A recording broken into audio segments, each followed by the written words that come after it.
Hi everyone. Welcome back to my channel. Today I'm going to tell you an amazing English story. So sit back, relax, and enjoy. Are we going up? No. We're going down. Falling. Even worse. We're dropping fast. Throw out the ballast. The last bag is empty. Is the balloon rising? No. I hear waves. The sea is just 500 feet below us. Throw out everything. These loud and scary words were shouted from a balloon flying over the Pacific Ocean around 4 p.m. on March 23, 1865. Few people could forget the huge storm from the northeast during that time. It lasted from March 18th to March 26th and caused terrible damage in America, Europe, and Asia. The storm destroyed towns, forests, and coastlines. Big waves hit the land, ships sank, and thousands of people died. This storm was even worse than the disasters in Havana, 1810, and Guadalupe, 1825. While many disasters were happening on land and sea, something just as dramatic was happening in the sky. A balloon, caught by strong winds like a toy in a tornado, was spinning through the air at about 90 miles an hour. It was being pulled around in circles by the storm. Hanging under the balloon was a basket, called a car, with 5 people inside. They were hard to see because of the thick mist and ocean spray below. Where had the balloon come from? No one knew for sure. It couldn't have started flying during the storm, which had already been raging for 5 days. But it must have come from far away. It had likely traveled over 2,000 miles in just one day. The passengers didn't know where they were or how far they had gone. Even though they were in the middle of a wild storm, they didn't feel dizzy or thrown around. The balloon kept them steady in the air. They couldn't see anything around them, just dark clouds. It was so misty and dark that they couldn't tell if it was day or night. They heard no sound from land or sea. Only when they began to fall did they realize they were in danger from the waves below. To rise higher and avoid crashing, they threw out heavy items like weapons, food, and tools. The balloon rose to 4,500 feet. When they saw the ocean beneath them, they chose to risk the unknown dangers of the sky rather than the sure danger of falling into the sea. That night was full of fear and danger, but the brave travelers stayed strong. By the next morning, March 24th, the terrible storm finally began to calm down. The wind wasn't as strong, and the sky started to clear. By around 11 a.m., the air felt less cold and wet, and it seemed like the worst of the storm was over. But now a new problem appeared. The balloon was slowly falling. The balloon's shape was changing and sinking lower in the sky. By noon, it was only about 2,000 feet above the sea.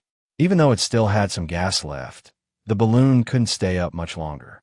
Seeing the danger, the passengers threw out everything they had left to make the basket lighter, even their last bits of food and pocket knives.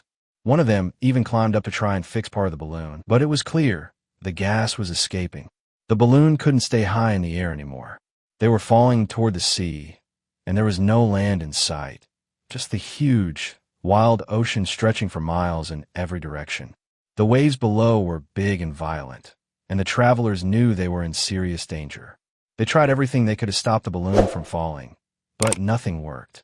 The balloon dropped lower and lower, now only 600 feet above the ocean. There was a large tear in the balloon's fabric, and gas was leaking out fast. Even though they had thrown out all the heavy things to stay in the air longer, they knew it wouldn't last. If they didn't find land soon, the balloon, the basket, and everyone inside would crash into the sea and disappear. The balloon travelers had only one last option left. They were brave men who stayed calm, even facing death. None of them complained. They were ready to fight until the very end. The basket, called the car, under the balloon couldn't float on water, so if they fell into the sea, they would surely drown. 2 more hours passed, and now the balloon was just 400 feet above the water. Then one man shouted bravely, "Is everything thrown out?" "No, there is still $2,000 in gold," someone replied. The gold was thrown into the sea. "Is the balloon rising?"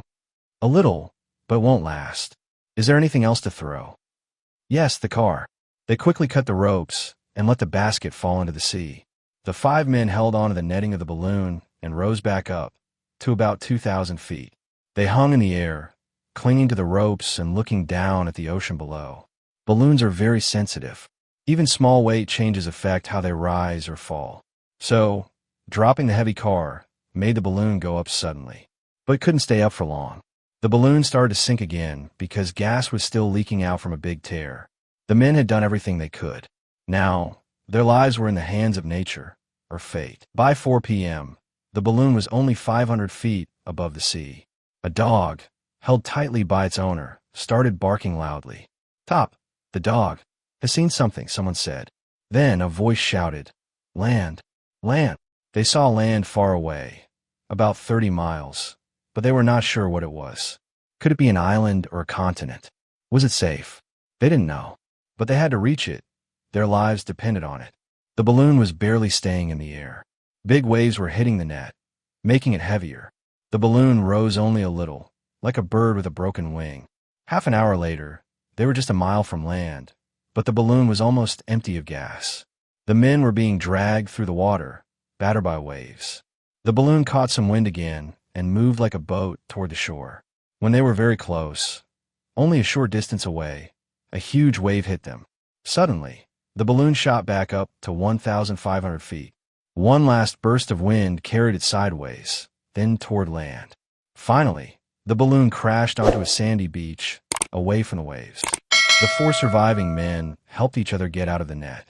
The balloon, now lighter, flew back into the sky like a bird making one last flight, then vanished. But there had been 5 men in the balloon.